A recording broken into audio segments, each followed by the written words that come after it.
All right, we're going to go ahead and get the panel started. We're going to switch gears now. We're going to move on to our next topic, which is science education. For this, we've assembled some of the brightest and most dedicated minds in the area to join Eugenie in discussion of the future of science education. Same thing, we'll be passing the microphone around, for the audience to kind of participate in this panel discussion. It's not just going to be them sitting up here and lecturing for another hour. So, but going by the diverse opinions and the emails that we received since we've kind of started doing this event, I do understand that evolution and creationism can be an emotional topic for some people. So for the last hour, we've gone over why creationism isn't science and why it doesn't belong in the classroom. So in the interest of not beating a dead horse, I want to ask the audience members to keep their questions on topic and also in the form of a question. Same thing, it's not a time to just tell everybody your personal beliefs on the matter. So with that, I'd like to introduce you to our panelists. First, over here on the far, I guess your far left, my far right, is Mike Antolin.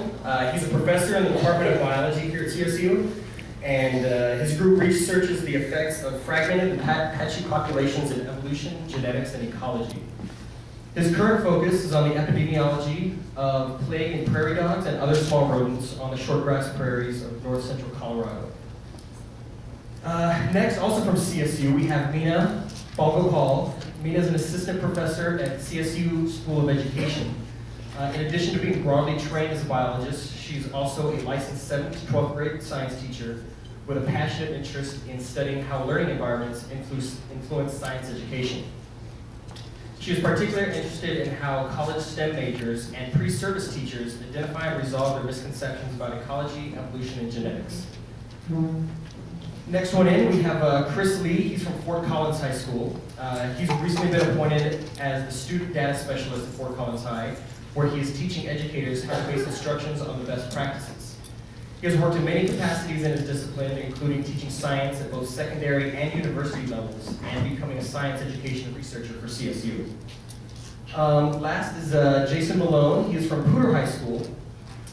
Jason has been a teacher at Poudre High for 10 years now. He currently teaches 9th grade biology and theory of knowledge in the IB program, and has taught IB upper level biology and zoology.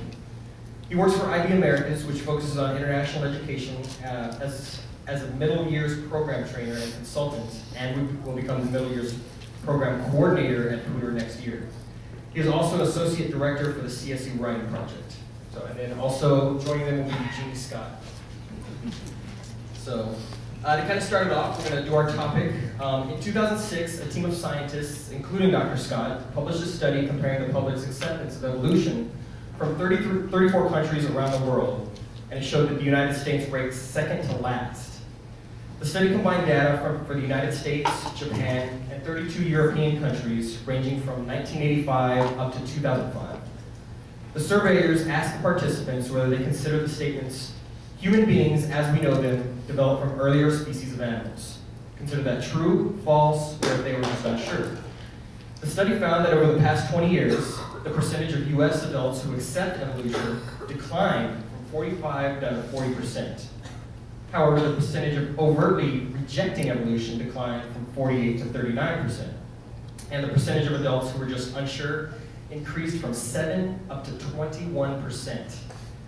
Of the other countries surveyed, only Turkey ranked lower, with about 25 participants accepting evolution and 75% rejecting it.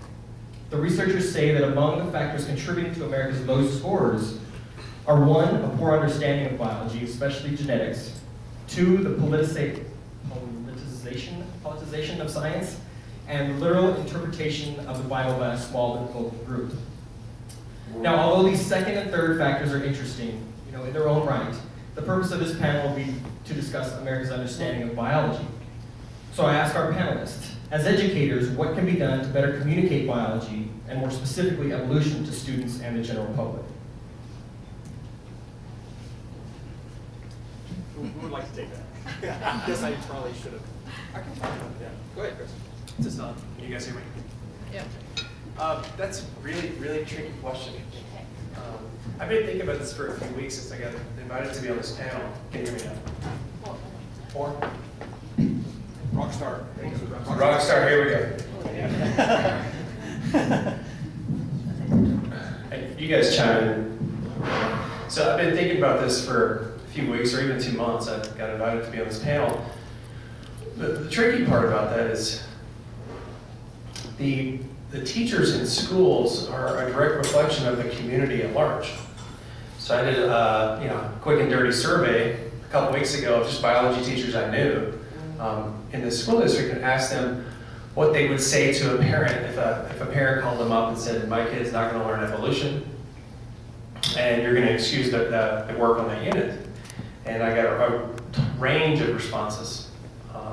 And this is in this school district, and I won't quote anybody, but everything from, well, they have to learn it because it's a state standard, and I teach that in my classroom, to I've given a couple of students leeway and give them an opportunity to work on an intelligent design parallel assignment on the concept being presented. So, and I also worked in Arkansas, ironically enough, for 8 years, and the feeling down there was different than it is up here, but in the opposite way you might think. There was such an opposition to evolution down there that our department chairs and our principals made sure to back us and to know that we were backed by, enforcing the state standards and having the kids learn evolution. But I find that not the case here, and I don't know why. Maybe there's not the huge opposition, I don't know. So again, I think that the teachers and what you teach is a direct reflection of the community. Kind of like law. Laws aren't black and white. Laws are interpreted by juries made up of peers. So.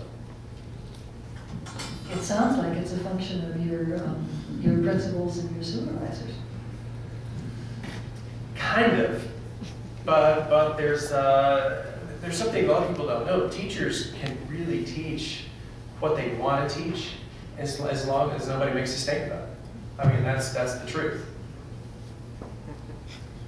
I'm going to take a different perspective here a little, and because my role is, I'm a biologist, but I'm training and educating teachers before they go into the classroom, so middle and high school teachers. And the tack that I take is trying to help the teachers, and this supports what he's saying, is really framing and understanding how to teach science. Unfortunately, a lot of our college students who are training to become, or studying to be, I shouldn't say training, studying to become teachers, are in classrooms with college faculty members who are teaching science in a way that is not actually demonstrative of how science is conducted. So they are in classrooms and they're hearing a lot of facts, and so they think that they need to go into the classroom and teach a lot of facts, as opposed to really teaching the inquiry process.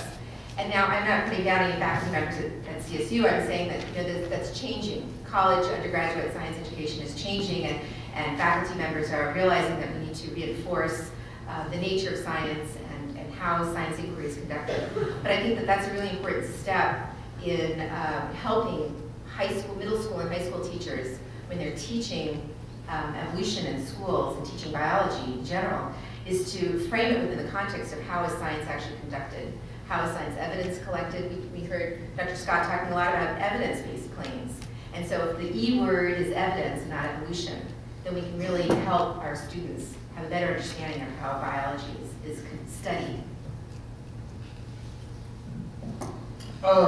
I would add something to that in terms of, if you're looking at it through a science teacher's point of view. In addition to teaching biology, I teach a class called Theory of Knowledge, which is basically epistemology.